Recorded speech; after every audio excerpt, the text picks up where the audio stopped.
President Biden and Vice President Harris both traveled to Georgia today to up the pressure on Congress to pass long-stalled voting rights legislation. Jeff Bennett begins our coverage. President Joe Biden today with an urgent new call to protect the right to vote. To protect our democracy, I support changing the Senate rules. The president throwing his full support behind a one-time change to the Senate filibuster to ease passage of voting rights legislation. I believe that the threat to our democracy is so grave that we must find a way to pass these voting rights bills. Debate them, vote, let the majority prevail. And if that bare minimum is blocked, we have no option but to change the Senate rules, including getting rid of the filibuster for this.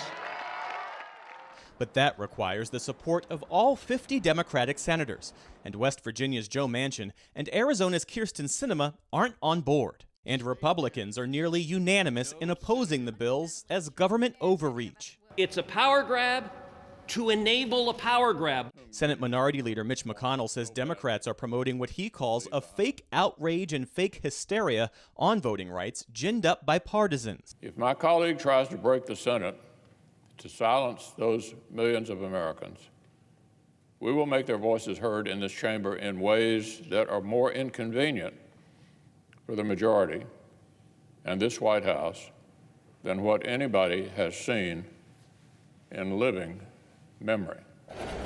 The White House insists President Biden will work in lockstep with Senate Majority Leader Chuck Schumer, who promised a vote on voting rights legislation as soon as tomorrow. Schumer warns that if Republicans filibuster the effort, he'll force another vote by Martin Luther King Jr. Day. Failure is not an option for the democracy of America.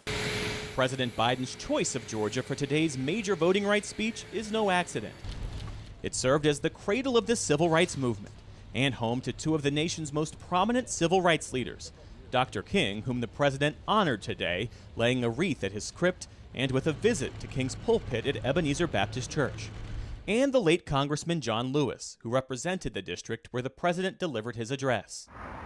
And the state is ground zero for the current challenge. After President Biden beat former President Trump in Georgia by less than 12,000 votes in 2020, the state became one of the first to pass more restrictive voting laws. Supporters point to one measure, an additional day of early voting, as the law increasing voter access.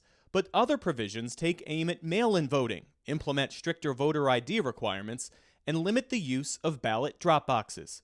Georgia is now one of 19 states that have passed tougher voting laws since the 2020 election. Taken together, the president has said the laws are the biggest threat to democracy since the Civil War. Each one of the members of the Senate is going to be judged by history on where they stood before the vote and where they stood after the vote. There's no escape. So let's get back to work. And he says he's bracing for a bruising fight ahead to take action.